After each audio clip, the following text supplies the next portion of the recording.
anchor, U.S. President Donald Trump said Monday if Democratic rival Joe Biden becomes the next president, his policies would hurt the American economy and hand it to China.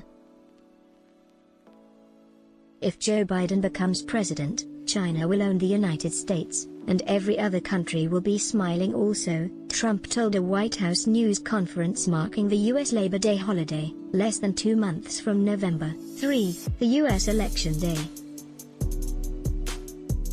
Trump claimed that Biden, who served as vice president from 2009 to 2017 under President Barack Obama, wants to surrender the U.S. to China and to the coronavirus, which the president calls the Chinese virus, referring to discredited conspiracy theories. Trump's response to the virus has been criticized by the Democrats as disorganized and anemic, resulting in nearly 190,000 deaths, the world's largest death toll.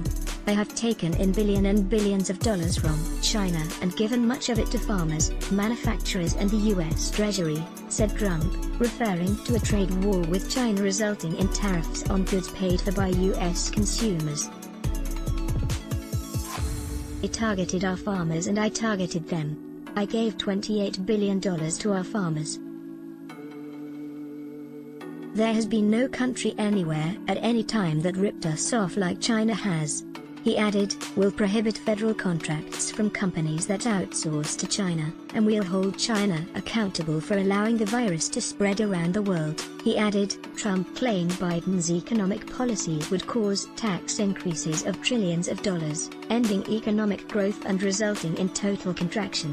He also targeted the Democratic Party, claiming its members' economic policies weakened the U.S. labor force over the last decade.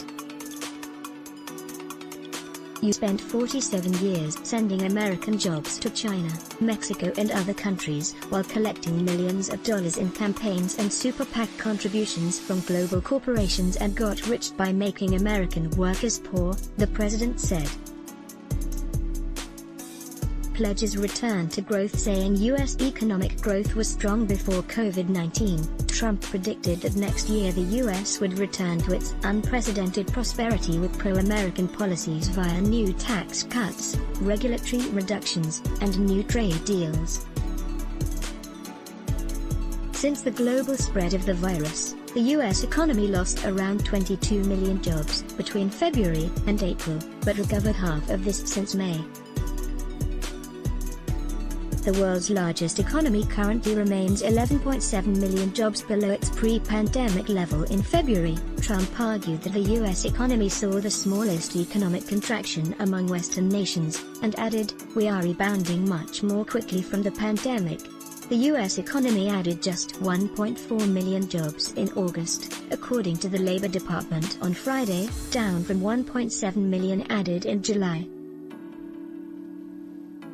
The unemployment rate in August, on the other hand, came in at 8.4%, improving from 10.2% in July, marking the first time since March it has been below 10%.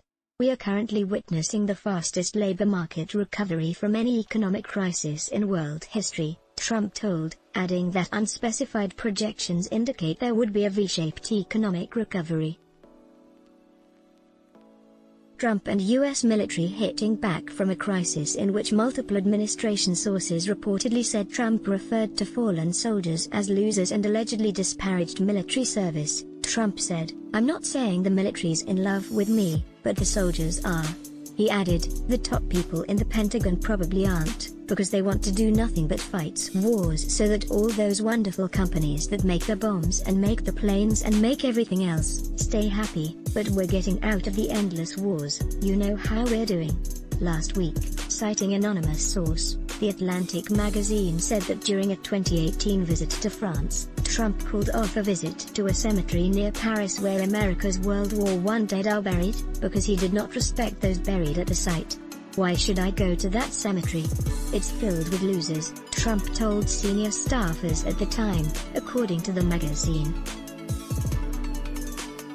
He also said the over 1,800 Marines who lost their lives at Belleau Wood, a pivotal battle in World War I, were suckers for getting killed. Trump denied making the remarks, but The Atlantic's reporting has been confirmed by several media outlets, and it is consistent with a pattern of Trump insulting members of the military, including the late Senator John McCain, a former prisoner of war he also branded a loser in 2016. Andolo Agency website contains only a portion of the news stories offered to subscribers in the HA News Broadcasting System, HAS, and in summarized form. Please contact us for subscription options. Let's block ads. Why?